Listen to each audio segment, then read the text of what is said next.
Célim. Bonjour. Bienvenue dans la Matrescence. Merci. Merci beaucoup d'avoir fait un petit déplacement, parce qu'il paraît que tu habites dans le quartier. Oui, donc ça va, c'était T'es venu à tranquille. pied sous le soleil parisien pour nous rejoindre.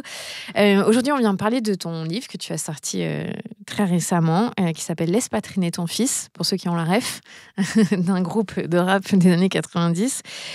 Déjà, comment est-ce qu'elle t'est venue, l'idée de ce livre ? Moi, l'idée du livre, elle est venue déjà de mon expérience personnelle, parce que ma mère nous a élevés seuls avec mes deux sœurs, Inès et Mélissa.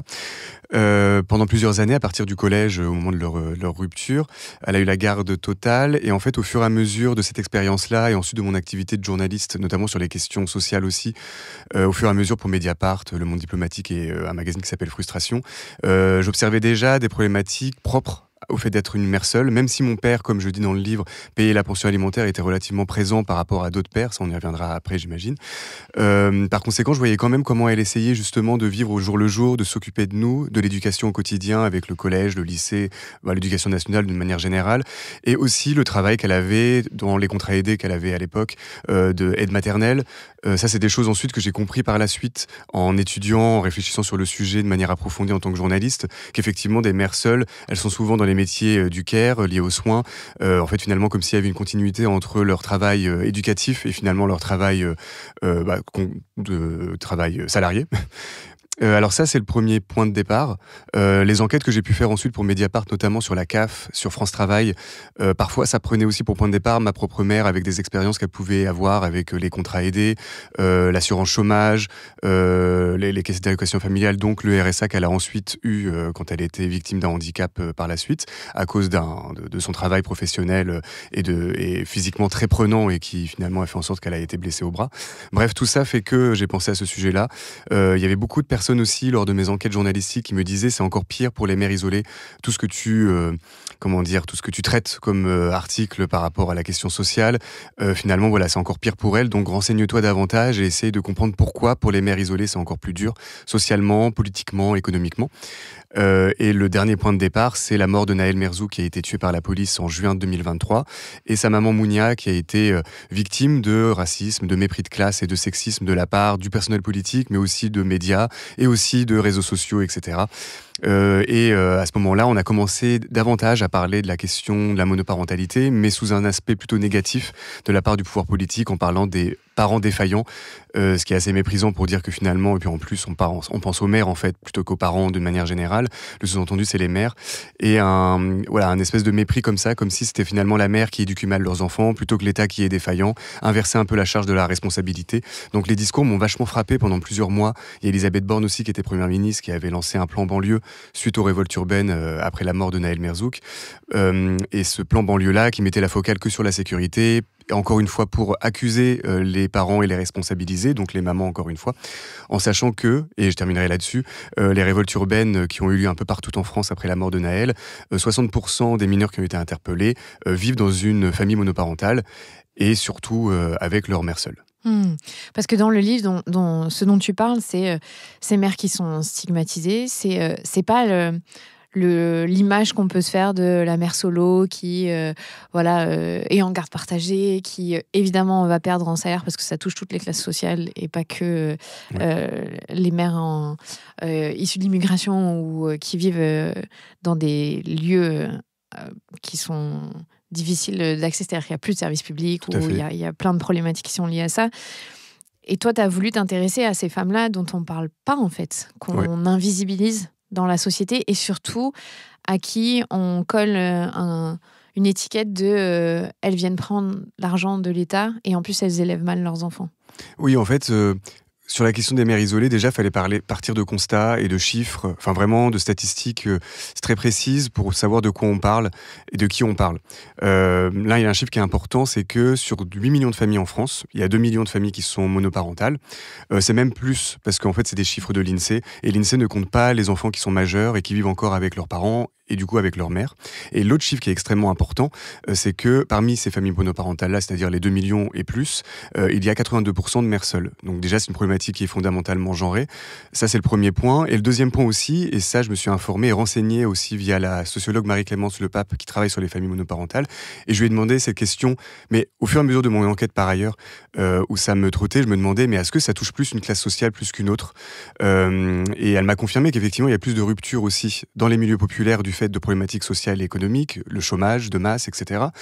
Ça, c'est un premier point. Et que finalement, les mères seules, ça touche quand même plus les catégories populaires, du fait aussi qu'au niveau des chiffres, les mères seules sont moins diplômées que la moyenne aussi, des Françaises et d'une manière générale par rapport au CSP+, et au cadre.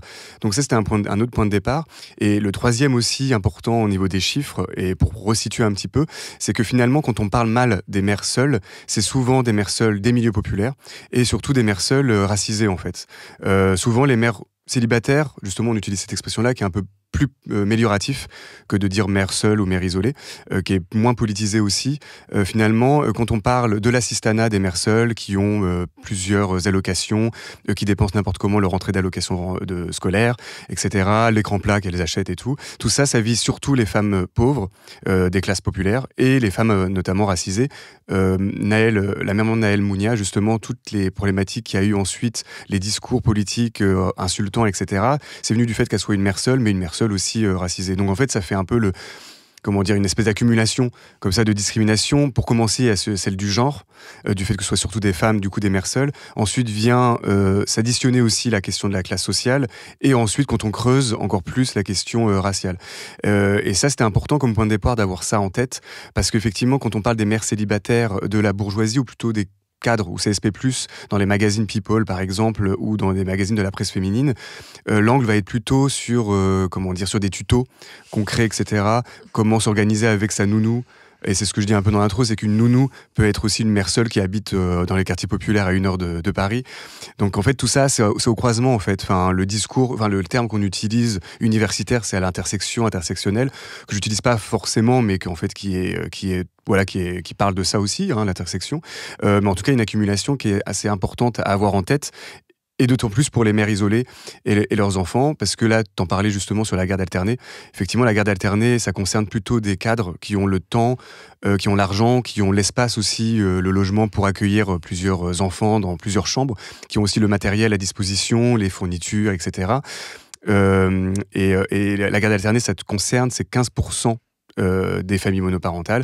Et en fait, ça c'est important aussi de le signaler, c'est qu'on est quand même considéré comme parents isolés quand on est en garde alternée, tant qu'on n'a pas refait de famille, c'est-à-dire une famille recomposée, qui concerne d'ailleurs plus les hommes que les femmes. C'est peut-être qu'on y reviendra tout à l'heure sur les pères, l'absence des pères et la question de la paternité. Mais quand même, on est quand même parents isolés. Et donc, je crois que tu donnes les chiffres, quand on est en garde alternée, ça concerne là plus les catégories. Ouais, CSP+, c'est l'économiste Anne Solas qui a travaillé là-dessus et qui l'a démontré pour toutes ces raisons-là pratiques, même si, encore une fois, on est quand même considérés comme parents isolés. Quand on lit l'intro de ton livre, franchement, juste l'intro, on a envie de tout brûler. Enfin, ça fait mal au ventre. C'est... Il y a parce qu'il y a beaucoup de chiffres qui s'accumulent, parce que tu mets dans le contexte, parce que tu personnalises. C'est assez révoltant, en fait, quand on commence à gratter derrière le statut de ces mères isolées. C'est ça, en fait. Dès l'introduction, justement, moi, je dis que quand on sort un peu de l'accumulation des statistiques qui sont énormes, là, le chiffre, par exemple, de 40% d'enfants qui vivent dans une famille monoparentale, donc avec leur mère seule, vivent en dessous du seuil de pauvreté, c'est énormissime. Après, il y a plein de questions liées aussi au logement, à l'éducation, à l'aide sociale à l'enfance, ça, j'y reviens après.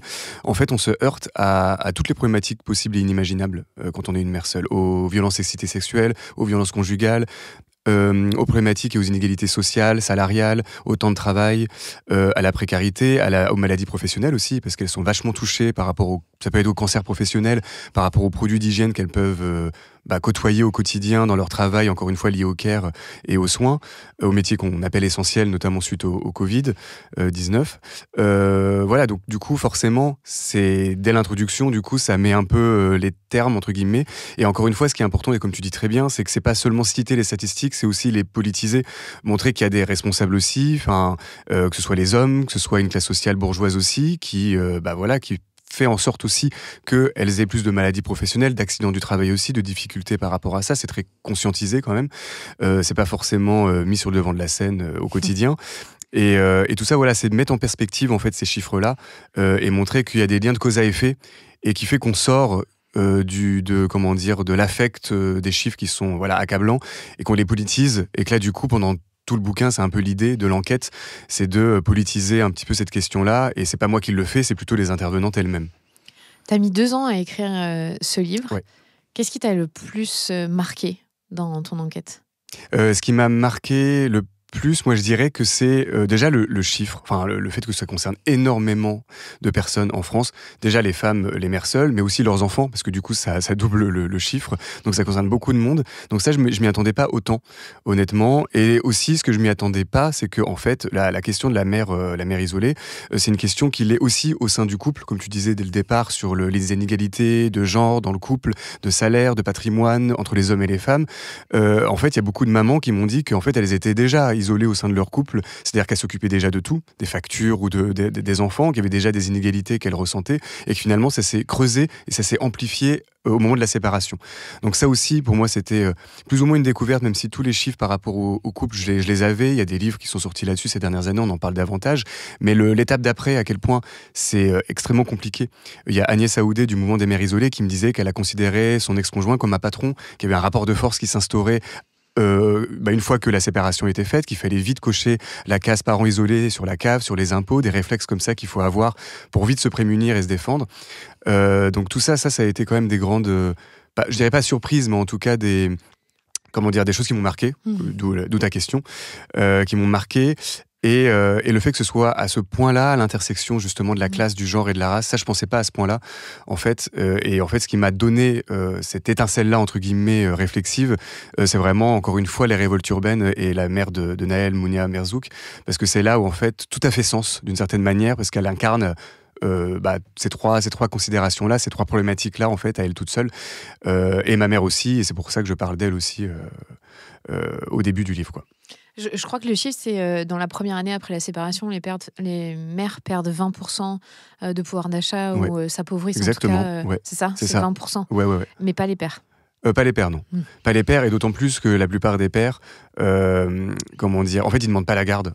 Au moment de la séparation. Les 3/4, même c'est plus que ça, le chiffre, c'est 80-90% des pères qui ne demandent pas la garde au moment de la séparation. Donc quand les pères ils disent que finalement ils ont voulu avoir la garde, que finalement c'est parce que la mère le voulait absolument, etc., tout ça c'est faux aussi. C'est que finalement la monoparentalité se fait déjà au sein du couple et finalement elle perdure ensuite à la séparation. Donc ça pareil, ça c'est quelque chose qui m'a marqué aussi. Ça je l'ai découvert aussi dans le livre Les idées reçues sur les familles monoparentales qu'a dirigé justement la sociologue Marie-Clémence Lepape. Je savais que le chiffre était important, mais je pensais pas qu'il était aussi important que ça. Et après, pareil, c'est une enquête, c'est que du coup, on a quand même pas des a priori, mais des idées ou des choses comme ça, on a envie de contredire, voilà, exactement, d'aller vers ce biais-là. Là, par exemple, je m'étais dit, mais comment ça se fait qu'il y a 82% de mères seules parmi les familles monoparentales? C'est qu'il y a bien une raison. Est-ce que c'est parce qu'elles ont obtenu la garde? C'est justement ce que vont dire les pères, c'est qu'elles l'ont obtenue et que les juges sont des femmes. Donc, du coup, des femmes, en plus c'est même pas vrai dans le chiffre, mais en tout cas qu'il y a une majorité de magistrates dans leur tête et qui par conséquent vont être plus favorables aux femmes, ça c'est faux aussi au niveau de la garde, etc. Donc tout ça c'est des questions que j'avais un doute au niveau justement des statistiques et des chiffres, et que finalement il fallait enquêter, regarder des travaux de sociologues qui existaient déjà, qui sont pas forcément mis en avant, encore une fois médiatiquement, etc. Nous, notre travail de journaliste, c'est aussi mettre en avant leurs travaux, je trouve, notamment, et de mettre en avant aussi la parole des premières concernées.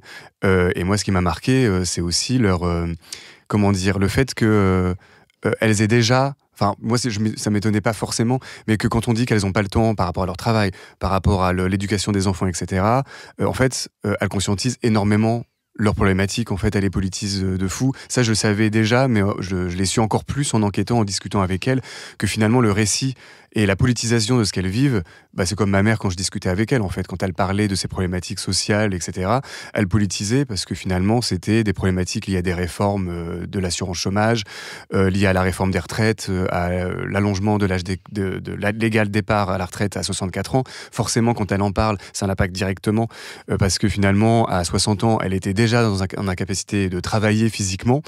Donc tout ça fait que ça politise par les premières concernées. Et c'est pour ça que tout le récit, j'ai voulu absolument le faire tenir par elle, les citations, et que ce soit des citations qu'elle raconte un peu leur quotidien, mais que aussi ce soit des analyses qu'elle porte à hauteur pour moi de sociologues qui interviennent aussi. Enfin, je mets un peu tout sur le même tableau, parce que tant ça se complète en fait, et qu'il n'y a pas de sociologue qui vient valider ce que dit une maman seule et vient confirmer. Alors que ce qu'elle dit, en fait, ça a valeur tout autant que des chercheurs et des chercheuses. Ce qui peut paraître, je sais pas, évident, en fait, dit comme ça, mais finalement, ça prend tout son sens quand on enquête pendant plusieurs mois, quoi. Tu sais, je te le disais juste avant qu'on commence l'enregistrement, j'avais interviewé Fatima Ouassa qui a 5 ans maintenant. Et c'est vrai qu'elle parlait de cette politisation des mères, à quel point il fallait s'engager. Et on en discutait pendant l'épisode de dire, mais en fait, c'est vrai que c'est tellement facile pour les politiques de ne pas nous écouter juste parce qu'on est occupé à s'occuper des enfants. Donc en fait, on est déjà occupé sur une tâche, on n'a ni le temps ni l'espace pour s'organiser correctement et pour faire valoir nos droits et pour peser dans la balance alors qu'on est les premières concernées, parce que tout est fait dans cette société pour que on reste au foyer et qu'on n'ait pas le temps d'intellectualiser ou en tout cas de porter ce message à voix haute.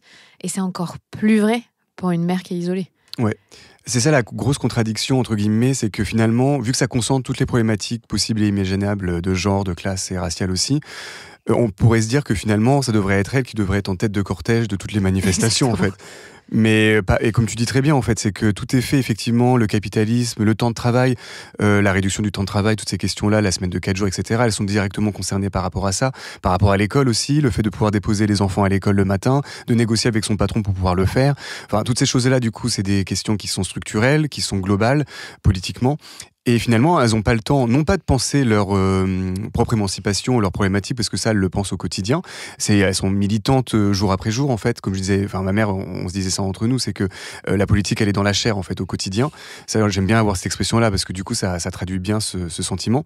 Et finalement, le problème, ça va être plutôt de l'organisation, l'auto-organisation. Effectivement, c'est des mamans qui travaillent aussi dans des secteurs, parfois, qui sont, un peu atomisés. Qui sont dans des j'ai plus le mot, mais pas les entreprises, mais des intérimaires, ça aussi, mais j'ai plus le nom en tête, mais en tout cas le travail atomisé, parce que finalement elles vont travailler dans plusieurs entreprises, c'est ça que je voulais dire en fait, et que finalement pour se syndiquer c'est aussi plus compliqué. Par exemple, parce que tout est éclaté. Tout est éclaté, exactement. Morcelé, donc elles ont moins de poids, en fait. C'est ça, exactement. Il y aura des succursales de boîtes d'intérimaires, etc. Et ça, c'est plus compliqué aussi de s'organiser. C'est plus compliqué par rapport au temps qu'elles ont disponible pour, ne serait-ce que se retrouver le week-end, par exemple, parce que déjà, les espaces publics, les bars, les cafés, les choses comme ça, pour se retrouver collectivement, c'est compliqué quand on a des enfants qui sont tout petits aussi, parce que les espaces sont pas adaptés. Donc, rien n'est fait pour qu'il y ait une auto-organisation. Et finalement, la fois où on a pu en parler de manière politique et de manière plus globale, c'est pendant le mouvement des Gilets jaunes. Il y avait beaucoup de femmes sur les ronds-points qui géraient justement les factures, les questions socio-fiscales d'une manière générale, et notamment beaucoup de mères seules et de familles monoparentales, parce que dans les cahiers des doléances, il y avait beaucoup l'expression de famille monoparentale et de mères seules qui revenait dans les cahiers des doléances, en fait, pour que ça change pour elles. Il y a beaucoup de mères seules. Il y avait Ingrid Levavasseur, par exemple, qui était assez connue au début des Gilets jaunes notamment, qui est mère seule. Donc c'est venu à ce moment-là, mais vu que c'était un peu dilué dans la question des Gilets jaunes d'une manière générale, on en a parlé, mais pas suffisamment à leur goût notamment. Et en fait, c'est venu au fur et à mesure une politisation. Il y a eu la collective des mères isolées qui s'est créée à Montreuil. Il y a eu le mouvement des mères isolées par la suite aussi, où justement, elles se sont dit comment on s'organise. On essaie de trouver aussi des temps disponibles, donc parfois le week-end où c'est un peu plus facile qu'en semaine. Parce que souvent, en fait, il y a ça qui est important, c'est que les organisations syndicales ou militantes, elles s'organisent parfois à 17h, 18h en semaine. Enfin, toutes les horaires sont même pas adaptés au sein même des organisations de gauche d'une manière générale. Donc déjà ça, il y a un travail à faire aussi là-dessus, sur l'organisation, les manifs, etc. Et de pouvoir en fait se réunir collectivement.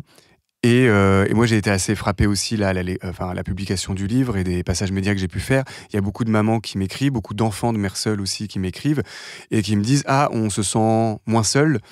Bah oui, parce qu'en fait, tout est fait pour que finalement on se sente seul, déjà dans sa vie au quotidien, dans l'intime, etc., mais aussi politiquement, et que finalement, j'espère en fait, en tout cas, que c'est grâce à des moments comme ça, que en mettant aussi la focale sur les collectifs qui existent déjà, qu'elle puisse se dire, au moins je peux avoir un relais, discuter avec ces associations-là. Fatima Wassak, elle parle aussi pas mal de collectifs de quartiers populaires, de mamans, qu'elles soient pas forcément mères seules ou mères en couple d'ailleurs, qui s'auto-organisent suite à la mort de violences policières, au RICS, etc. Donc tout ça, ça existe déjà. C'est plus compliqué de s'organiser, notamment quand on est une mère seule.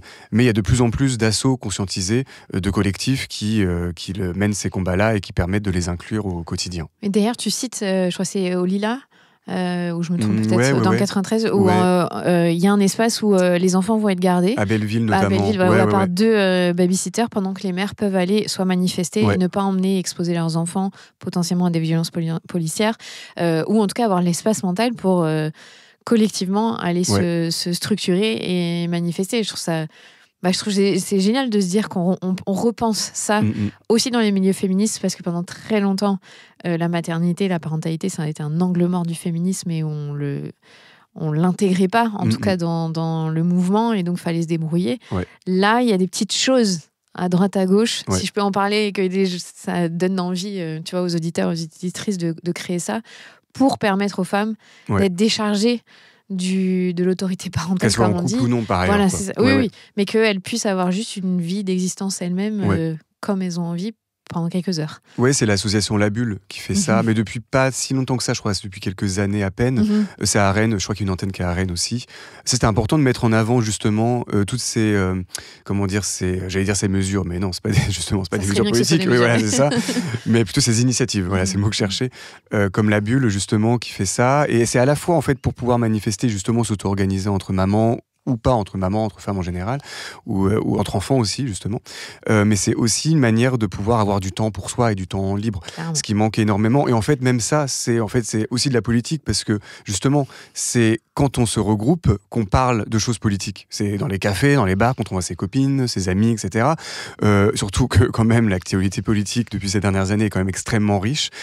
Et par conséquent, c'est des choses, je pense que c'est le cas pour toi aussi, mais quand je vois des amis, on parle beaucoup de ça.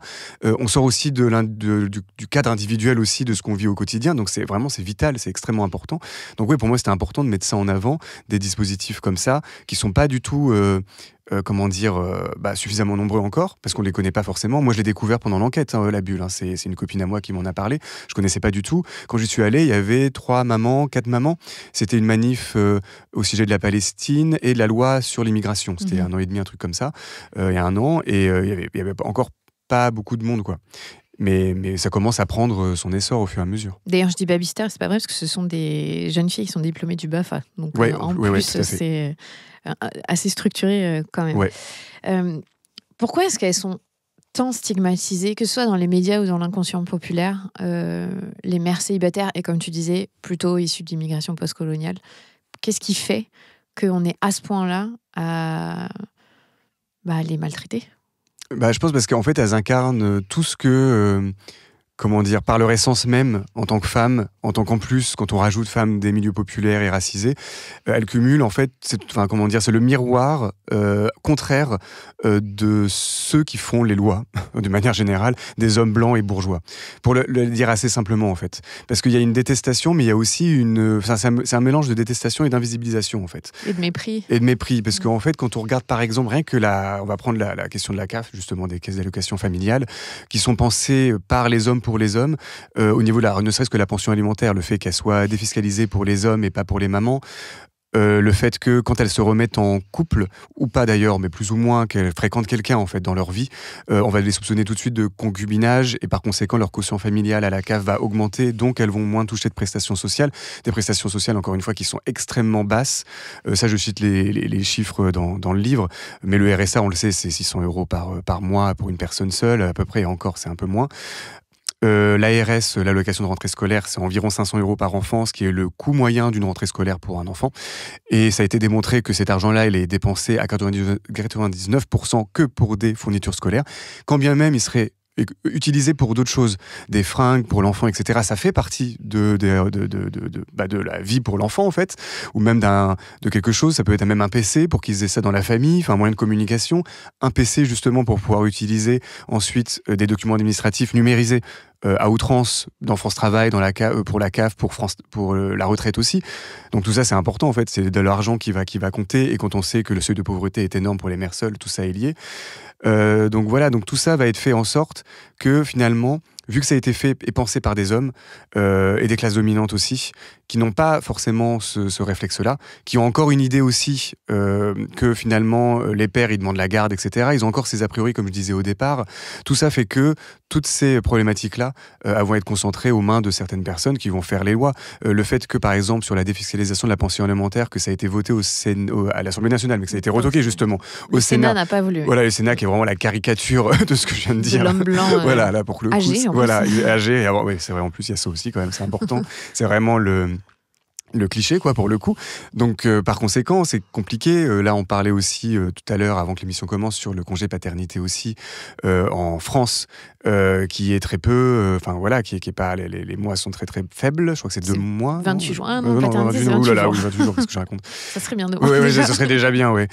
C'est 1 an, je crois que c'est 1 an, c'est dans les pays nordiques. Oui, voilà, à se partager avec la maman. Exactement.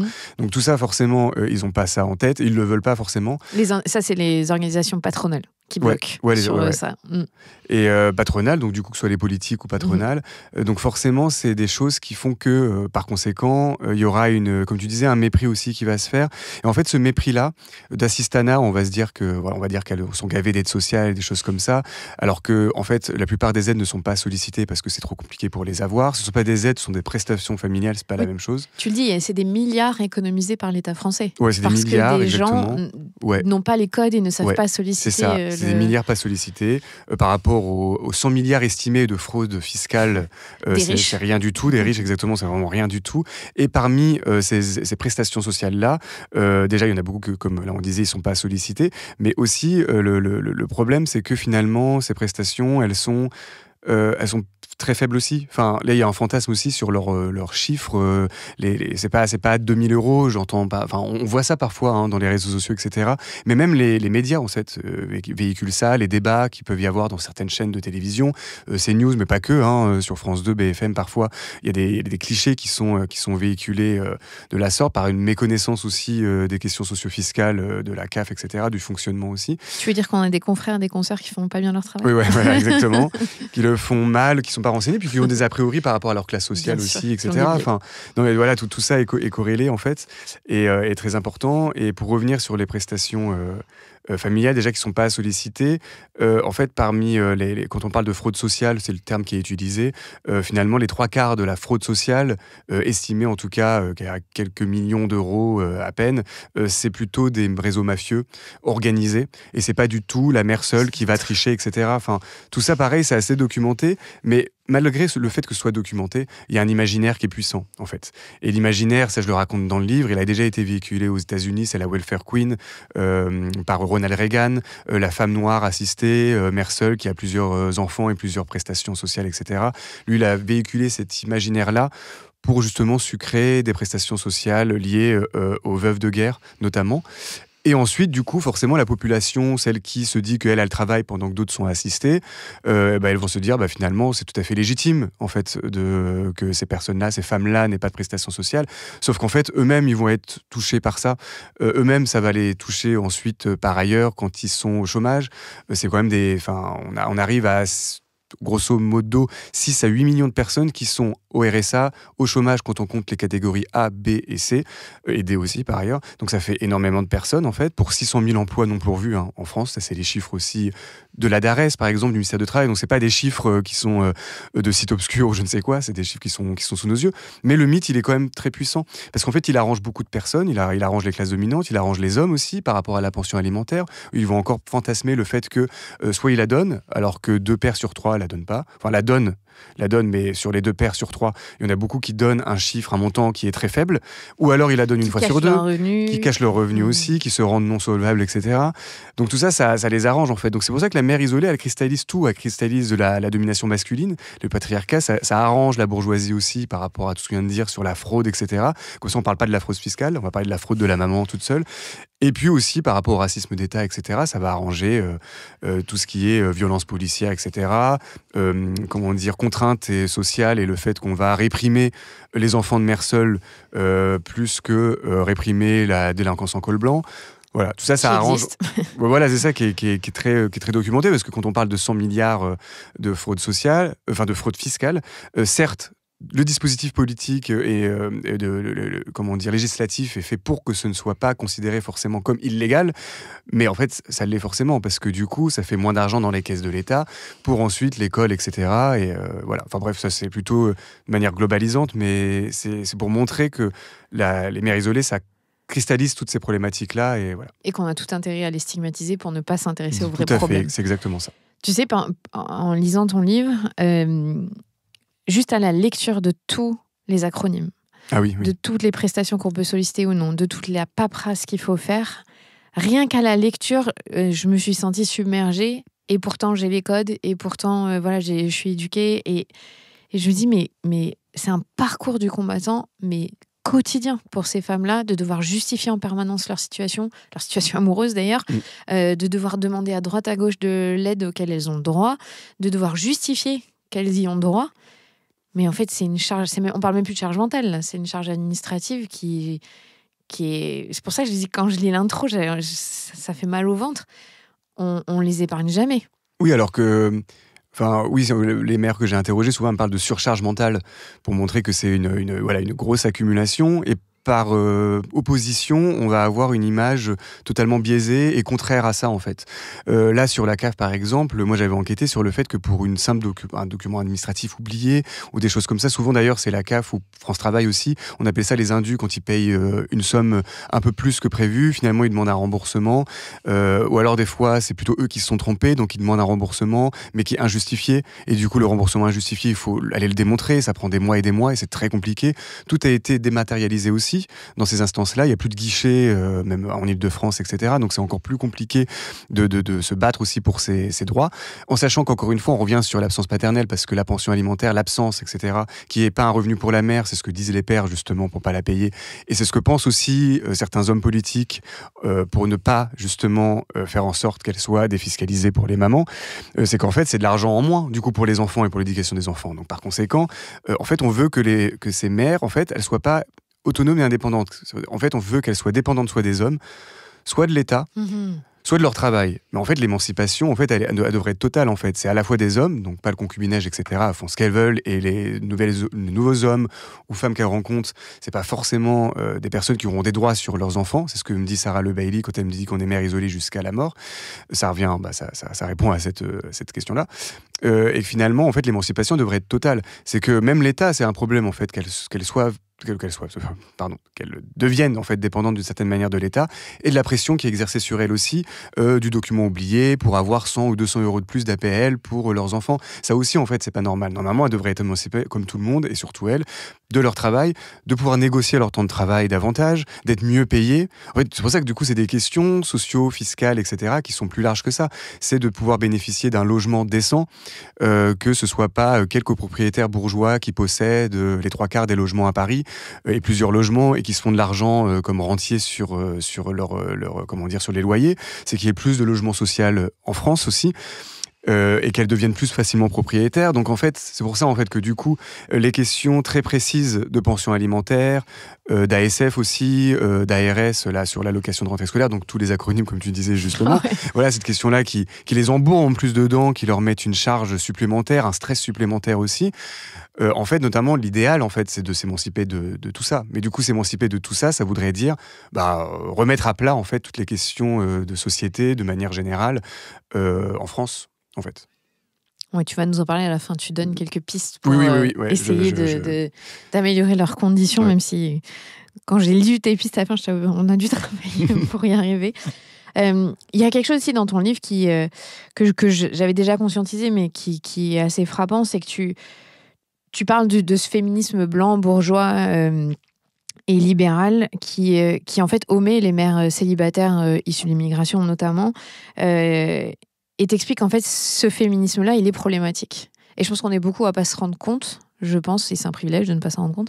Est-ce que tu peux nous expliquer en quoi cette mécanique-là, elle empêche les mères célibataires de casser ce vrai plafond de verre qu'elles ont?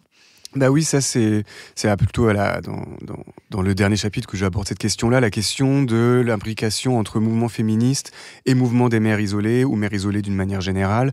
Comment justement les deux collectifs, et notamment le mouvement des mères isolées, qui est très présentes, justement, enfin en tout cas sont très présentes pendant les manifestations, notamment la journée du 8 mars, mais pas que, pour justement imposer cette idée-là. En fait, le truc, c'est que vu que le féminisme a été aussi, comme tu dis, blanc bourgeois, d'émancipation par rapport à la famille, par rapport aux valeurs traditionnelles, par rapport à l'émancipation dans le couple, par rapport à la figure paternelle, etc., on a oublié un peu la question des mères seules pendant ces 30 dernières années, en fait. Alors que depuis les années 70, la génération du divorce, de la séparation, etc., en fait, le nombre a grossi, juste pour en arriver jusqu'à plus de 2 millions de femmes, justement. Et vu que c'était invisibilisé parce que, comme on disait tout à l'heure, le fait de ne pas pouvoir s'organiser, de ne pas avoir le temps de le faire, aussi de par honte sociale. Il y a beaucoup de mamans qui m'ont dit j'ai pas envie d'être vue comme une mère isolée. Et on revient sur les stigmates et les clichés médiatiques ou politiques sur la mère seule, assistée, etc. Donc il y a beaucoup de mamans qui refusent de rejoindre par exemple le mouvement des mères isolées, etc., en se disant que non, elle veut pas se voir comme ça. Mais pas forcément par mépris pour d'autres mamans, c'est plus pour relever la tête, en fait. Parfois on regarde plus pauvre que soi aussi pour se dire que nous ça va. C'est un peu une défense psychologique aussi. Donc plusieurs mamans qui sont parfois cadres par exemple et qui ont des problématiques liées à leur genre, le fait que leur ex-conjoint soit été violent, soit il paye pas la pension, etc. Mais elles vont moins avoir des problématiques liées à leur classe sociale ou à leur couleur de peau, mais elles vont vivre ça, mais elles vont se dire non, moi j'ai pas envie je comprends le combat, mais par contre j'ai pas envie d'y participer. Donc par conséquent, pendant ces 30 dernières années, les mouvements ont mis du temps à prendre en fait, à s'auto-organiser, etc. Là c'est de plus en plus le cas parce qu'on le médiatise de plus en plus, les collectifs existent de plus en plus, comme on disait aussi tout à l'heure, mais ça a mis du temps, et aussi parce qu'il y a une espèce de méfiance de la maternité d'une manière générale, qui se comprend tout à fait en fait, parce que là il y a de plus en plus d'accès à la PMA aussi, d'être mère toute seule, pour éviter et d'anticiper justement toutes ces problématiques liées au conjoint, à la chute sociale ensuite. Donc c'est comme si en fait on les anticipait directement. Donc tout ça, ça commence à émerger en fait. Il y a cette question-là de la mère seule par choix, mais c'est pas vraiment par choix finalement, c'est aussi par conséquence en fait. Ouais, voilà, ça peut être par choix, mais comme exactement. Et ça aussi, moi, en réfléchissant, en travaillant, en discutant, etc., j'ai mieux compris que ça pouvait être aussi justement lié à une conséquence, etc. Donc moi aussi, j'ai des biais en tant qu'homme, évidemment. Donc ça, j'en parle un peu dans le livre aussi, et on le ressent, j'imagine aussi. Et par conséquent, moi, j'ai appris des choses comme ça par rapport à la PMA, par rapport au choix qui n'est pas vraiment un choix, et que tout ça, la médiatisation de cet aspect-là de mère seule par PMA, mais aussi tous les collectifs que je cite dans le livre, que je mets en avant dans le livre, tout ça fait que ça commence à venir aussi dans les mouvements féministes. Et puis le dernier point, c'est que c'est un féminisme aussi qui peut avoir comme angle seulement le genre, seulement par exemple les violences sexistes et sexuelles, et pas les questions socio-fiscales, pas le logement et des choses comme ça, mais qui sont corrélées en fait, parce que le fait de ne pas pouvoir trouver un logement ensuite, ça concerne beaucoup de femmes, même quand on est cadre, et en fait son mari était quand même plus aisé, et encore une fois il avait plus de patrimoine, etc. Parfois c'est lui qui restait dans le logement parce que c'était lui qui était propriétaire, donc c'est à la maman qui est certes cadre mais qui doit trouver ensuite un logement, donc il se heurte aussi à la problématique des logements sociaux ensuite. Donc en fait c'est pour ça que l'intersection, c'est important d'avoir toujours ça sous les yeux en fait, en tête, parce que du coup ça permet de mieux comprendre, mieux considérer que nous-mêmes aussi en tant que femmes cadres, on peut tomber ensuite dans la pauvreté et parmi les classes ensuite populaires largement. Donc tout ça est lié, et effectivement moi en enquêtant et en voyant le mouvement des mères isolées qui rechignait, qui disait mince, pendant les manifestations, notamment le 8 mars, on parle pas de la CAF, on parle pas de la réforme du RSA, les 15 heures hebdomadaires pour les mamans, on parle pas de la pression socio-fiscale pour ces mamans-là, ou alors à la marge, et il faut qu'on en parle plus en fait. Mais là ça commence à venir, là elles me disent que il commence à y avoir des dialogues qui se font avec des collectifs comme Nous Toutes, etc. Et moi je vois à travers elles aussi que finalement c'est des questions qui commencent à venir sur le devant de la scène. Mais voilà, pendant ces dizaines d'années, c'est que, oui, vu que la maman était déjà atomisée par rapport à son travail, l'éducation, etc., et que l'émancipation féminine était vue sous le prisme libéral aussi, de travail, etc., donc de féminisme plutôt bourgeois, CAC 40, entre guillemets, c'est-à-dire on veut l'égalité salariale, l'égalité salariale entre les hommes et les femmes, mais avoir 6 000 euros, mais exploiter derrière des femmes racisées qui font le ménage. Enfin, je caricature, mais c'est un peu ça, en fait. C'est plutôt une égalité salariale, mais dans une classe sociale, en fait. Du coup. Et forcément, ça va reproduire ensuite des méfaits sur les classes populaires dans le pays, les femmes gilets jaunes et les mères seules des quartiers populaires comme la maman de Naël ou ma maman aussi, quoi. Voilà, c'est pour toutes ces raisons que finalement, ça commence à à venir s'imposer sur le débat public, en fait. Et puis, tu le dis dans le livre, tu as interviewé Rachel Keke, qui a été députée pour la France Insoumise et qui si vous ne connaissez pas son histoire, elle a été femme de ménage dans un ibis aux Batignolles. Elle a été en grève pendant des années. Elle a réussi un petit peu à mettre la lumière sur cette cause-là. Et elle aussi, à l'Assemblée nationale, elle a porté ces questions-là avec un regard de terrain pour montrer que ce débat, il doit se déplacer et ne pas déjà être relégué à rien du tout, parce que c'est aussi un débat dont on ne parle pas à l'Assemblée. Et le fait qu'on ait des députés, pas que elle, mais voilà, qui portent ces sujets-là aussi, c'est important. Complètement. Mais en plus, Rachel Keke, ça incarne bien ce qu'on disait précédemment, c'est que finalement, par rapport à son patron, et plusieurs patrons, parce qu'il y avait l'hôtel Ibis, mais il y avait des succursales, etc., c'est qu'elle n'aspire pas à devenir patronne et reproduire les mêmes choses contre d'autres salariés ensuite, en ayant cette position de pouvoir-là. Donc c'est vrai qu'elle est vraiment, par conséquent, vraiment l'intersection par rapport à son travail, par rapport à sa couleur de peau aussi, et par rapport à son statut, à son genre aussi. Parce que justement, elle me parlait de son ex-conjoint, qui, au départ, il n'avait pas beaucoup d'argent, milieu populaire, immigré aussi comme elle assez tardivement en France. Et du coup, quand ils n'étaient plus ensemble, c'est elle qui avait la garde, qui l'a demandé. Lui, il l'a pas demandé. Comme je disais tout à l'heure, les papas ne demandent pas la garde beaucoup. Mais elle avait un tout petit peu d'empathie pour lui, sans forcément culpabiliser. Parce que ça, d'ailleurs, le mot culpabilité, évidemment. Ouais, chez les femmes, oui. Voilà, déjà, de manière, et les mamans encore plus. Oui, voilà, c'est exactement. Ça, c'est quelque chose qui revenait vraiment tout le temps, le mot culpabilité de la part de toutes les mères isolées. Et au départ, lui, il dormait, je crois, dans sa voiture. Enfin, c'était assez compliqué pour lui et compagnie. Mais dès qu'il a su qu'elle était députée, tout de suite, là, il était quand même en mode, maintenant, tu peux te débrouiller, en fait, avec les 5 enfants. T'as de l'argent, etc. Voilà, elle a 5 enfants. Et du coup, maintenant, c'est bon, quoi. Donc voilà, il y a la classe... la classe sociale et la question raciale les rapprocher au départ, en fait, et peuvent les rapprocher. Mais tout de suite, la question du genre, en tant qu'homme, hop, là, revient au galop. Et finalement... Voilà, prédomine tout le reste. En fait. Exactement, ça prédomine. Et là, notamment dans ce cadre-là. Et finalement, ça fait un tout, quoi. Et je te disais le fait qu'une députée mette en lumière, ça aide aussi. C'est essentiel, parce que du coup, on parlait de ça. Et en fait, dès qu'il y a eu les révoltes urbaines, Rachel Keke, ce qu'elle a voulu faire, c'est faire une tournée des quartiers populaires dans toute la France. Pour parler de la question des révoltes urbaines d'une manière générale, des inégalités aussi, des chiffres que c'est bien important de rappeler aussi par rapport aux jeunesses des quartiers populaires, c'est qu'il y a 20 à 30% de chances en moins de trouver un travail et un logement aussi. Donc les enfants, quand ils se révoltent comme ça, c'est pas que sur les morts les personnes mortes de la police, notamment des jeunes comme eux, c'est aussi les questions économiques et sociales, etc. Enfin, c'est un tout, comme d'habitude. Donc Rachel Keke, ce qu'elle a voulu faire, c'est ça, faire une tournée des quartiers populaires, des maires aussi dans la ruralité, ça on en reviendra juste après, j'imagine, et dans les quartiers populaires d'une manière générale. Et en fait, c'était pas que les maires seuls, c'était aussi les maires d'une manière générale. Elle est justement documenter ces questions-là, parce qu'elle est les premières concernées là-dessus. Elle les porter ensuite à l'Assemblée nationale. Donc son idée, c'était vraiment ça, de faire du terrain pendant toute l'année, d'aller prendre en fait le pouls des discussions, tout ce qu'elle pouvait, et puis les mettre en avant ensuite, faire des propositions de loi en partant de l'expérience vécue, en fait, et de pas taper à côté, quoi. Et c'est quand même très essentiel de faire ce pont-là entre le terrain, les manifestations, le travail à l'Assemblée nationale. Donc malheureusement, elle n'a pas été réélue l'année dernière. J'espère qu'elle le sera une autre fois. Mais voilà, c'est un travail essentiel. En fait, ça devrait juste être le travail des députés, non ? Oui, c'est ça. Mais le problème, c'est que les députés... vivent. Les 3/4 des députés, c'est les classes dominantes, quoi. Oui, c'est pas du tout les milieux populaires. Donc par conséquent, ils vont voter des lois qui vont leur ressembler et qui vont leur être favorables, quoi. Dans le livre, tu parles beaucoup des mamans isolées, mais tu braques aussi la lumière sur les conséquences sur les enfants. Et tu l'as bien dit tout à l'heure, c'est qu'on parle de 2 millions de familles monoparentales, mais ça fait bien plus de millions d'enfants qui sont concernés par ça. Et j'ai trouvé que c'était passionnant, ton enquête sur ces enfants-là. Tu décris donc ces enfants qui sont souvent adolescents, qui ont une maman célibataire et qui donc ont beaucoup de responsabilités, voire qui sont quasiment coparents avec leur mère. Il y en a, ils gèrent les enfants quasi toute la journée, les frères et sœurs, et qui sont par contre infantilisés à l'école. Au collège.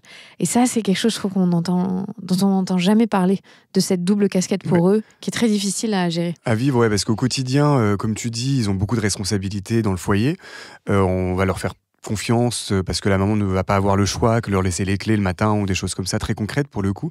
Et à l'école, ils vont revenir dans un cadre où il y aura une hiérarchie très forte, on va pas leur donner beaucoup de responsabilités, on va pas beaucoup leur faire confiance, on va même les mépriser leur maman pendant les réunions parents-prof, comme quoi peut-être qu'elle n'éduque pas suffisamment bien les enfants, ses enfants, comme quoi ils peuvent être un peu dissipés aussi, alors qu'en fait ils font preuve d'une grande maturité en fait, très précoce, qui peut se retourner contre eux, qui peut être problématique aussi parce que leur donner trop de maturité, c'est compliqué aussi en fait, parce que forcément ils ont envie d'être enfants. Et justement il y a une personne que j'ai interviewée aussi, une fille de mère isolée, et qui me disait très bien que c'était beaucoup de responsabilités à un moment où elle voulait vivre aussi son adolescence et pas être, comme tu dis, coparente justement. C'est souvent des filles notamment, et les aînés, qui vont prendre la charge mentale du foyer en fait, parce que naturellement, c'est pas naturellement évidemment, mais c'est socialement construit. Ouais. La maman en fait, elle va laisser les clés plus à sa fille, par transmission en fait maternelle et fille, plus confiance, et puis l'enfant garçon, on va plus l'éduquer différemment. Ça paraît, je vais dire des généralités qu'on connaît un peu plus maintenant, mais on va l'éduquer de manière un peu plus autonome, libre, il pourra faire un peu plus ce qu'il veut, etc. Moi c'était mon cas d'ailleurs, je pouvais faire un peu plus par rapport à mes sœurs, je pouvais un peu plus faire ce que je voulais aussi. On va l'éduquer de manière un peu plus aventureuse, etc. Mobiliser un peu plus leur imaginaire et compagnie. Et ça, je l'ai remarqué chez moi, mais chez aussi cette personne-là que j'ai interviewée dans le livre, qui a préféré être anonyme, et qui l'a vécu comme quelque chose qui était très important pour elle dans son développement, du coup plus tard en mode maturité importante, etc. Mais sur le moment, un peu plus compliqué. Pourquoi c'est moi? Pourquoi c'est pas mon petit frère? Si c'était mon petit frère qui était le grand frère et moi l'inverse, je sais très bien que c'est quand même moi qui aurais beaucoup de charges une fois que je serais un peu plus grande. Vite, on l'aurait fait en sorte que ce soit pas lui. Les garçons ont beaucoup aussi de charges mentales, évidemment, mais c'est les filles qui en ont beaucoup plus. Qui ont le care, en fait. Ouais, c'est ça, exactement. C'est ça. Mais les garçons peuvent en avoir aussi, mais moins, en fait. Beaucoup moins parfois, et en fonction de l'âge aussi.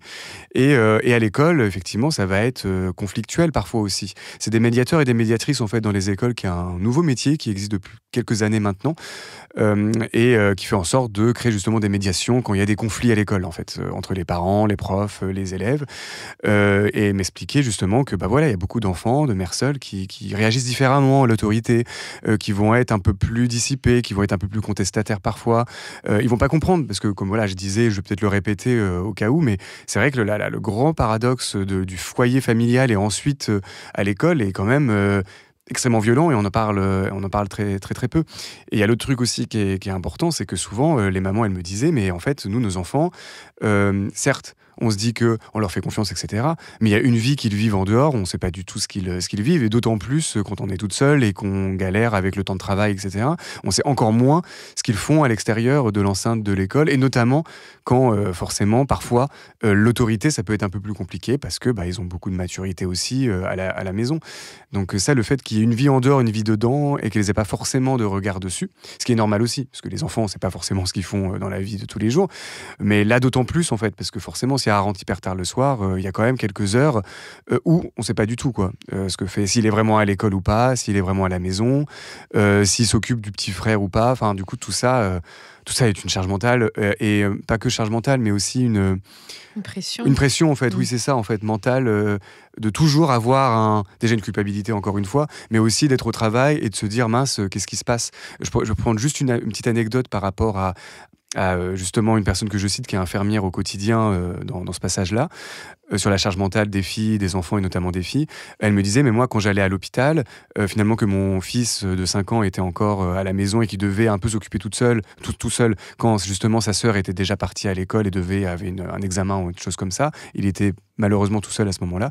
Elle me disait, quand j'arrivais à l'hôpital, en fait, ce que faisaient les mamans en général, dès qu'elles avaient une pause, c'était pas s'allumer une clope ou prendre le café, c'était prendre le téléphone portable et tout de suite d'appeler à 10h du matin ou à 11h, quelque chose comme ça, à la maison, si tout se passait bien, et si il avait bien éteint le gaz ou des choses comme ça avant de partir, quoi.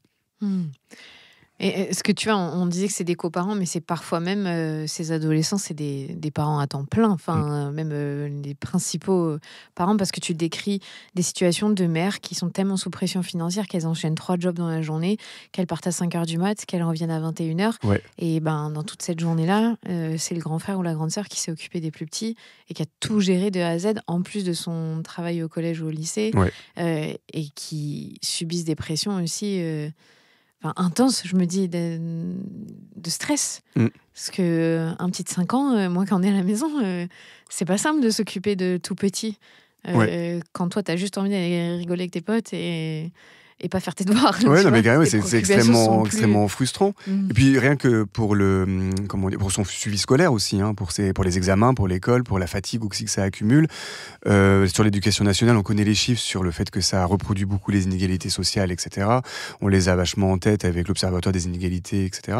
Mais pour le coup, oui, c'est un truc qu'on dit pas assez. C'est comme si on empêchait de vie privée, en fait, alors que c'est à ce moment-là qu'on se construit aussi, en fait. Et justement, la fille que j'avais interviewée par rapport au concept de coparentalité qu'elle a voulu mettre en avant très justement, par ailleurs, finalement, effectivement, c'est comme si on t'enlevait elle me disait ça, on m'enlevait une jeunesse, en fait, imposée, et parce que, en fait, le suivi n'est pas fait derrière, parce qu'en fait, sa mère se retrouve en galère, mais parce que en fait, parce qu'à cause du père initialement, parce qu'à cause du marché du travail initialement, à cause de l'État initialement, et du coup finalement c'est la cellule familiale qui va se retrouver en difficulté, parce que l'école va pas forcément les aider non plus, parce qu'il y aura des profs qui sont pas remplacés, parce qu'il manque des surveillants scolaires aussi pour par exemple... C'est pas qu'il manque des surveillants scolaires, il en manque, mais surtout le statut est catastrophique, ils sont très très mal payés, on appelle ça les AED. Les AED, c'est très important aussi pour pouvoir surveiller les gamins. C'était les pions exactement pour les enfants, après 16h ou après 17h, pour les mères isolées, etc. Et qu'ils aient un salaire qui soit à la hauteur de leur investissement aussi. Souvent les AED, ils créent une complicité aussi avec les enfants de mères seules. Justement, c'est pas pour rien que c'est des médiateurs et des médiatrices qui sont assez relativement jeunes aussi, qui font ce métier-là, qui m'ont confié tout ça sur... la responsabilité des enfants et qui sont de mères seules et quand ils arrivent à l'école, finalement, ils ont une autorité, ils ont du mal à... Voilà. C'est pas pour rien que ce soit des AED ou des médiateurs et des médiatrices qui m'en parlent. Parce qu'ils ont un contact permanent avec les enfants et en dehors du cadre d'enseignement, en fait, qui est beaucoup plus vertical du coup, beaucoup plus excluant, où là il faut avoir du capital, parfois bourgeois, etc., de connaissances véhiculées par les parents, où ça va être plus compliqué pour eux. C'est vrai que ça fait une alternative où ils peuvent plus se libérer en fait et parler, voilà. Ma petite sœur par exemple a été AED pendant plusieurs années et ça elle l'a ressenti avec des enfants qui se confiaient plus à elle et notamment aussi des enfants de mères seules. Parce qu'en plus ils avaient un penchant, pas forcément, encore une fois, naturel, c'est le mot que je dis à chaque fois qui n'existe pas, mais bon, voilà. Un penchant plutôt instinctif, socialement construit, qui est plus long à dire, mais qui est beaucoup plus juste, mais instinctif, d'aller voir justement, exactement, et plus âgé en fait aussi. Plus âgés en fait, qui sont AED, etc., et avoir une complicité qui va se faire et de compréhension mutuelle davantage qu'avec des enfants de leur âge aussi. Tu vois, quand tu t'expliques tout ça, je trouve ça fou la mécanique. Hyper discriminante où on va stigmatiser les enfants de mères célibataires qui vont traîner dehors, comme est le titre de ton livre, ou qui vont avoir une liberté extérieure, alors que pour quelqu'un comme moi, ça va être valorisé. Moi, j'ai eu beaucoup de liberté petite et on n'a jamais stigmatisé mes parents. On a plutôt dit, ouais, tu lui fais confiance, tu la mets dans une situation où elle va pouvoir se débrouiller.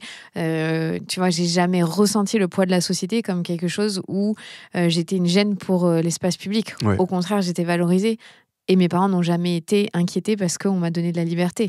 Alors que quand tu es issu des quartiers populaires ou que ta mère elle cumule 3 jobs, là, on va dire que tu es un parent défaillant. Tu vois, je trouve que c'est à double tranchant et c'est fou.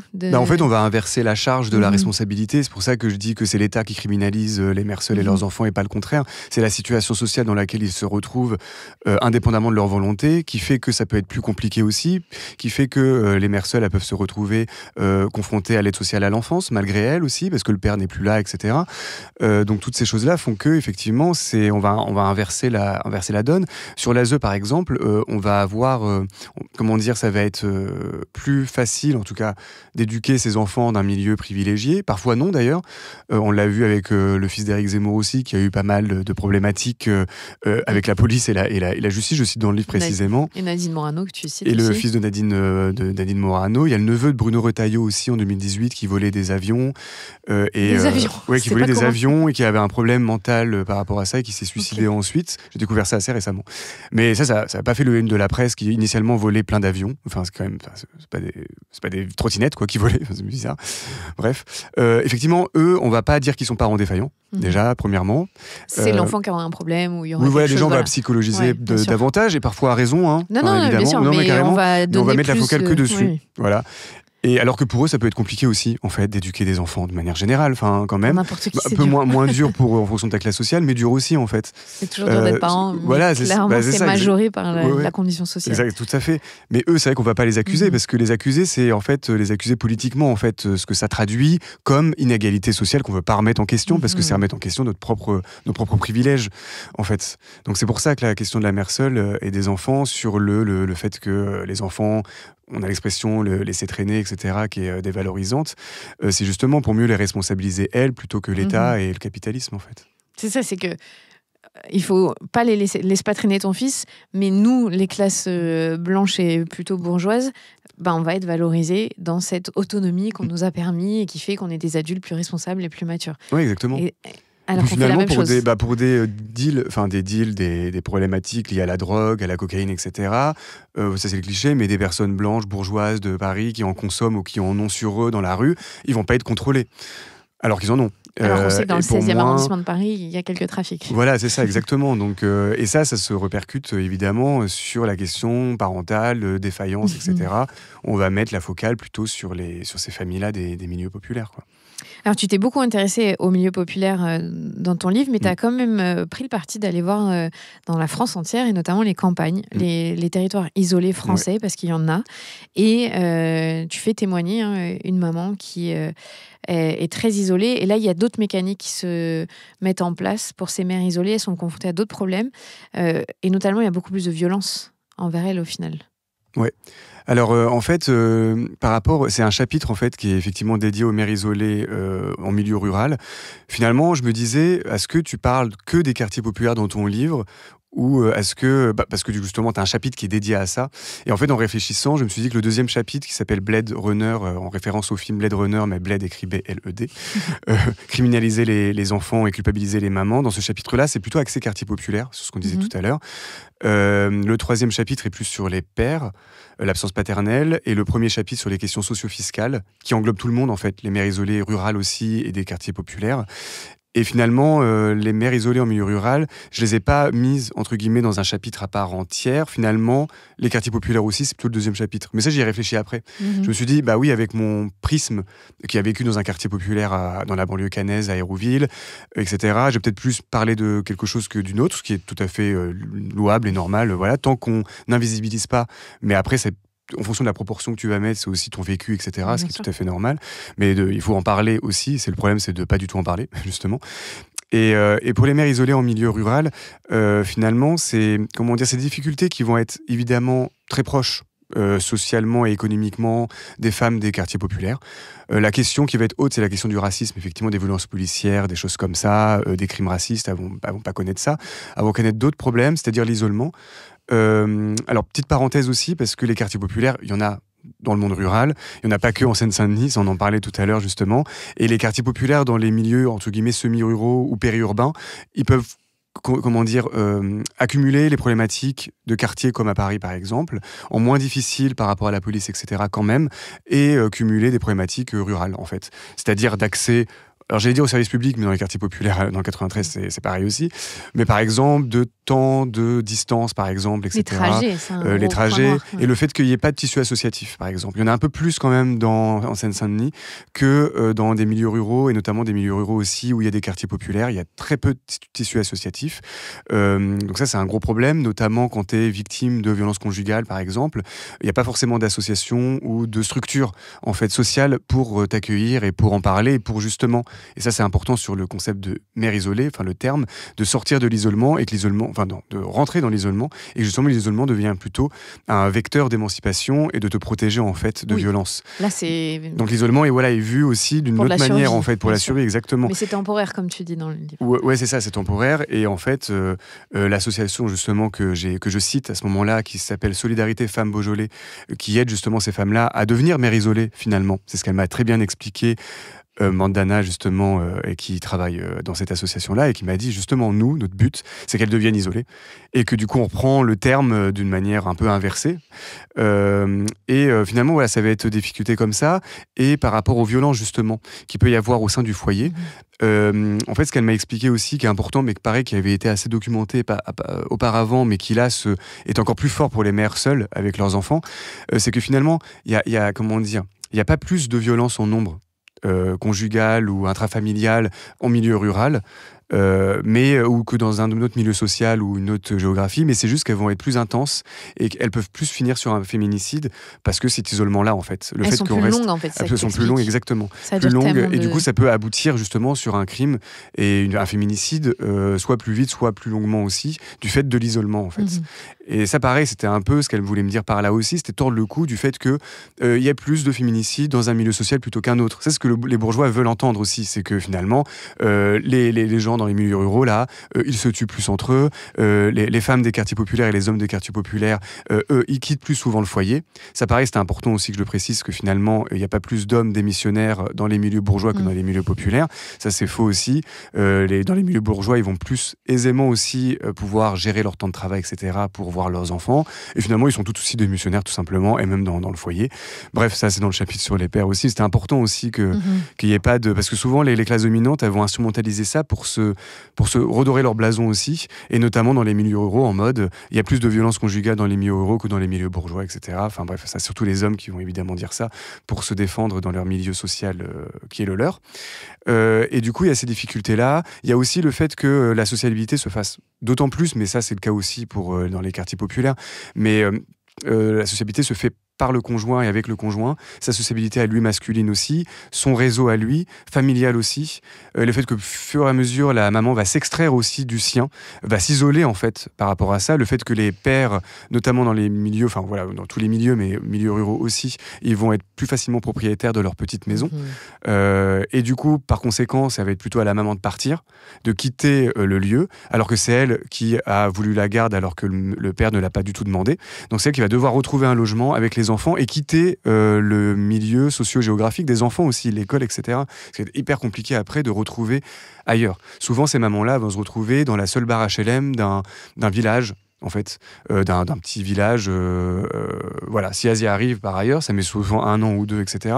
Mais souvent, elles vont se retrouver totalement isolées. Et en fait, justement, il va falloir faire en sorte aussi qu'elle quitte cet environnement toxique familial, parental aussi, qui la culpabilise, parce que des fois, c'est les parents de l'ex-conjoint qui la culpabilisent, mais c'est aussi parfois ses parents à elle, qui disent que t'aurais pu garder ce mec-là, c'est de ta faute, etc. Ça m'a permis, ce chapitre-là sur le milieu rural, de parler de toutes ces problématiques-là aussi, de d'éparpiller un petit peu.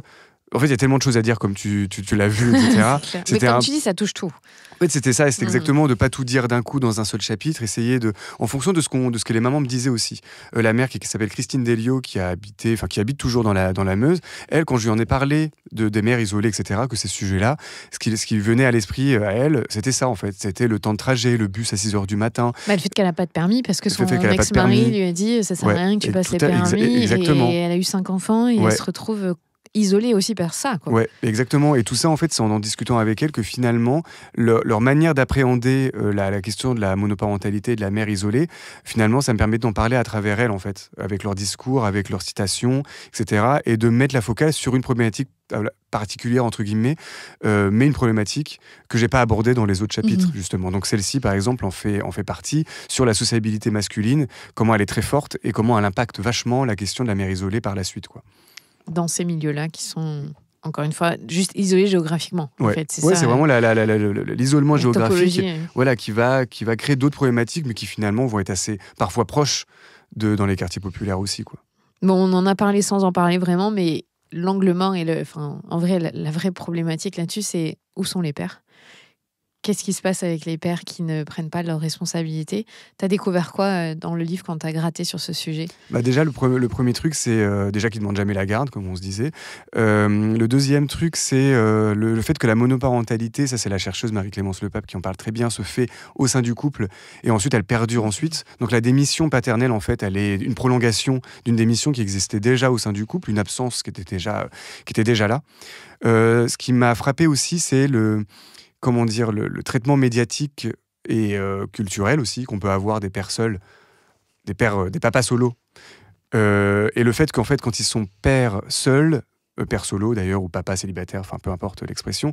Enfin, pas peu importe d'ailleurs, parce que finalement, quand on parle de papa célibataire, papa solo, il y a un truc un peu plus mélioratif, justement. Ouais, c'est pas les pères isolés. Oui, voilà, c'est ça, exactement. À part, moi, je distingue, je dis que justement, quand t'es père isolé, ce qui est un cas rare, enfin un père seul d'une manière générale, mais un père isolé, moi, je l'utilise l'expression plutôt quand c'est un père isolé, de milieu populaire et racisé. Lui, il pourra connaître des situations difficiles liées à sa classe sociale et liées à son origine ethnique, en tout cas issue de l'immigration postcoloniale quand ça lui correspond, mais il n'aura pas de problématiques liées à son genre, moins de difficultés qu'une mère isolée. Mais par contre, les pères, les papas célibataires de la bourgeoisie, de manière générale, les cadres, les CSP+, eux, ils se retrouvent souvent pères seuls. Déjà, c'est infime, hein, c'est pas 12, enfin, c'est même 6-5%, enfin, j'ai plus le chiffre en tête, mais c'est quelque chose comme ça, qui se retrouvent pères seuls. Eux, c'est souvent la fatalité, c'est parce que la maman est décédée ou il y a eu une maladie, etc. C'est pas la conséquence de problématiques sociales, de genre, etc. C'est pas un choix conscientisé. C'est pas un choix conscientisé, tout à fait. Ça m'a frappé aussi. Ils n'ont pas fait un bébé tout seul, eux. Voilà, exactement. Voilà. Et justement, c'est pour ça qu'ils sont bien vus médiatiquement, culturellement, parce que c'est tellement exceptionnel qu'ils s'occupent tout seuls de leurs enfants, sans savoir que souvent c'est la fatalité, etc., que c'était pas un choix la plupart du temps, même si de plus en plus, ça commence à se faire, la garde alternée notamment. Oui. Par contre, il faudrait aussi, comme on se disait dès le départ, faire en sorte que la garde alternée, ce que mes parents essaient de faire aussi, qu'elle soit vraiment plus adaptée pour les parents, notamment des milieux populaires, en fait, économiquement. Mais encore une fois, c'est pour ça qu'en fait, quand on parle d'un sujet, il faut parler d'un sujet et de d'autres choses aussi. En fait, ça fait vraiment... Tu déroules exactement, c'est ça. Donc oui, les pères, c'est ça qui m'a frappé. Dans plein de films, en fait, c'est le cas. Là, je citais dans le film The Holiday, dans le Holiday, on a tous en référence. Avec Jude Law, voilà, qui est tout seul avec le père sexy. Voilà, exactement. Colin Farrell, qui avait été élu père célibataire le plus sexy de la planète, je sais pas quoi, un truc comme ça. Bref, voilà, ça m'avait frappé aussi. Et moi, ce qui m'a frappé, c'est que tu dis que dans les jugements de divorce ou d'obtention de la garde, les juges vont beaucoup plus facilement statuer en faveur de la... Je mets des guillemets, en faveur de la mère parce qu'ils veulent protéger le temps de travail du père. En fait, c'est pas une question de quel est l'intérêt pour l'enfant et les deux parents. C'est le père, quand même, faudrait pas qu'il soit gêné dans ses horaires de travail, quoi. Mais ils ont encore ce cliché-là aussi. Enfin, ce fait qu'il faut vraiment privilégier l'homme dans son travail, son émancipation sociale, etc. Parfois en pensant bien faire pour certains juges et certaines juges, c'est pas évident à statuer parfois aussi, c'est assez complexe, mais là c'est vraiment l'idée que finalement son émancipation se fait là, mais à contrario parfois ils vont être pas forcément très exigeants sur le montant de la pension alimentaire aussi. Oui. Ils vont se dire que finalement vu qu'il travaille, vu qu'il a pas forcément un salaire très, très élevé ou quoi que ce soit, on va pas trop le ponctionner, quoi. Donc tout ça est... Il faudrait pas que la mère elle s'amuse quand même. Oui, voilà, c'est un peu l'idée, cette idée-là, et puis les juges aussi peuvent encore une fois faire partie d'une certaine classe sociale assez privilégiée et ne se rendent pas forcément compte de la situation sociale dans laquelle se trouve une mère seule. Un père de milieu populaire aussi, mais moins qu'une mère seule qui a les enfants. Là, par contre, parfois, ils ne se rendent pas forcément compte. Et eux, ils se disent que finalement, avec les prestations sociales qu'il y a, elles vont à peu près s'en sortir. Mais quand on regarde de ce qu'on s'est dit dès le départ, à quel point c'est compliqué de les avoir, à quel point c'est infime, etc., qu'il y a un flicage, au contraire, sur le fait qu'elles fraudent ou pas, eux, ils ne se rendent même pas compte de ça, en fait, du coup, par conséquent. Donc, tout ça est à mettre, et pour le coup, à remettre ou à mettre à plat, quoi. Alors, est-ce que si on peut terminer, tu peux nous donner quelques directives que de ce que tu as concrétisé, de ce qu'on pourrait faire? Je dis on, mais en vrai, en tant que société, mais c'est sûrement politique, pour améliorer leur vécu et pour faire en sorte que ces 2 millions de personnes ne vivent pas dans des conditions dramatiques parfois. En fait, vu que la question des mères isolées et des enfants, ça touche énormément de personnes et toutes les problématiques qu'on a vues là, qu'on a pu possibles et inimaginables. Par conséquent, je pense que c'est sur plusieurs axes et plusieurs aspects, plusieurs formats, etc. qu'on peut. Déjà en médiatisant, en parlant, comme on fait là déjà. Moi, le livre, je l'ai un peu vu comme une boîte à outils aussi au niveau des chiffres, etc. Au niveau des collectifs qui existent, de me faire un lien en tant que journaliste aussi avec ce qui se fait déjà. Moi, j'invente rien. C'est plutôt elles qui l'inventent et qui le font. Donc moi, je mets plutôt en lien. Donc les mouvements de mères isolées, il y a Mère des Terres aussi de Sarah Le Bailly qu'elle a créé il y a un an ou deux. Il y a un an plutôt. Voilà, tous ces collectifs-là, la Bulle, on en parlait tout à l'heure, l'association aussi, voilà. Tout ça, que déjà que ça existe, de le mettre en avant, que aussi les collectifs se voient, créer des dispositifs entre eux, effectivement, créer des mouvements, des passerelles, exactement. Parce qu'il y a des mamans de collectifs, c'est vrai, qui m'ont dit, je connaissais pas tel collectif, je connaissais pas la Bulle, par exemple. Donc maintenant, voilà, si ça peut servir. Mais ensuite, quand on part sur le cœur du sujet, évidemment, il y a sur l'Assemblée nationale, je pense que c'est au niveau des manifestations de mettre ça en avant, comme le fait le mouvement des mères isolées, d'imposer des questions des mères isolées et des enfants, et du coup d'imposer la question socio-fiscale aussi, etc., davantage dans les mouvements féministes aussi, la question raciale aussi, que la question des révoltes urbaines des enfants de mères isolées, c'est une question féministe aussi, en fait, parce qu'évidemment, ça paraît évident, mais c'est important de le mettre, qu'on parle des questions des violences policières aussi, des personnes issues de l'immigration postcoloniale au sein de ces mouvements-là, qu'on ait justement des volontés de réforme très concrètes, comme la défiscalisation de la pension alimentaire, comme la déconjugalisation de la RS aussi, de l'ASF, pardon. Toutes ces choses-là qui sont très concrètes, qu'il faut mettre en place. Mais par contre, ça suffit pas. Si ça, on met ça en place, si il y a toujours des problématiques sur le temps de travail, si on n'a pas réfléchi par exemple sur la semaine de 4 jours, notamment sur les mères isolées, si on n'a pas réformé France Travail de manière à ce que il n'y ait pas de chantage à l'emploi pour les personnes, alors qu'il y a 600 000 emplois non pourvus et il y a 6 millions de chômeurs et de chômeuses en France. S'il n'y a pas une amélioration des conditions de travail qui se détériorent de plus en plus, j'ai vu là justement, ne serait-ce qu'aujourd'hui, un article des Échos qui citait une statistique comme quoi on a les champions d'Europe, déjà des accidents du travail, ça c'est pas eux qui le citaient, mais ça c'est important de le savoir aussi, mais qu'on est les champions d'Europe aussi sur la souffrance au travail psychologique, j'ai vu ça ce matin. Si on réfléchit pas à tout ça de manière générale, en fait, on pourra pas déjà améliorer le sort des mères isolées et de leurs enfants, et par conséquent le sort de tout le monde, en fait. Parce que si on améliore le sort des mères isolées et des enfants, sur l'APL, par rapport aux questions liées aux violences conjugales, etc., c'est le sort de la société dans son ensemble, en fait, qu'on améliore ensuite. Et finalement, pour moi, il faut toujours avoir un point de vue global et pas juste se limiter, entre guillemets, mais c'est déjà énorme, sur des mesures qui finalement ne suffisent pas, parce que finalement, si on répond à ces mesures-là, d'autres problématiques vont quand même perdurer à l'avenir pour ces mères-là et les enfants, et puis pour tout le monde ensuite, quoi. Ouais, et puis, je crois que tu le disais ça, mais un enfant sur 4 ne mange pas à sa faim. Ouais, exactement. Un enfant sur 4 ne mange pas à sa faim en France. Ouais. C'est juste un chiffre atroce. Mais qui a augmenté là ces dernières années d'autant plus, quoi. Donc c'est pour ça, pour moi, je me dis que si on fait des mesures comme ça, très ciblées sur le statut de mère isolée, pour moi, ça suffira pas parce qu'il y aura toujours autant de problématiques aussi qui vont se répercuter. Ensuite, si on réfléchit pas sur la question de l'éducation nationale, sur les services publics, sur le fonctionnement hospitalier, les cures austéritaires aussi, qui visent à chaque fois la santé, etc., on aura beau avoir défiscalisé la pension alimentaire, mais tout ça va rester et ça va encore toucher des mères isolées et leurs enfants toute la vie, quoi. Voilà. Il y a du travail. Voilà, exactement. Je termine par voilà, mais... Non, mais c'est... Mais il y a du travail, mais justement, faut prendre à bras le corps, quoi. Il y a des pistes très concrètes, comme je te disais, les assos, les collectifs, elles travaillent justement pour documenter ça, me proposer des mesures très concrètes. Et puis, on commence à en parler de plus en plus. Je le vois, les collectifs le voient aussi. C'est pas un sujet qui est traité comme il était sous-traité ou non traité il y a encore 5-10 ans, quoi. Donc il y a énormément de choses positives, quoi, qui sont Fatima Ouassek avec la puissance des mères aussi, et quand elle a commencé de parler de la politisation des mères, qui existait déjà il y a quelques années, il y a des dizaines d'années dans les quartiers populaires, etc. Mais c'est bien de l'avoir mis aussi médiatiquement en avant pour que ça se fasse sur différents fronts, en fait. Exactement. Voilà. Merci beaucoup, Céline. De rien, merci à toi pour l'invitation. Non, merci de nous avoir éclairé sur des sujets qui sont urgents, en fait. Je pense qu'il faut qu'on ait conscience. Ouais. Très urgent. Merci. De rien, merci.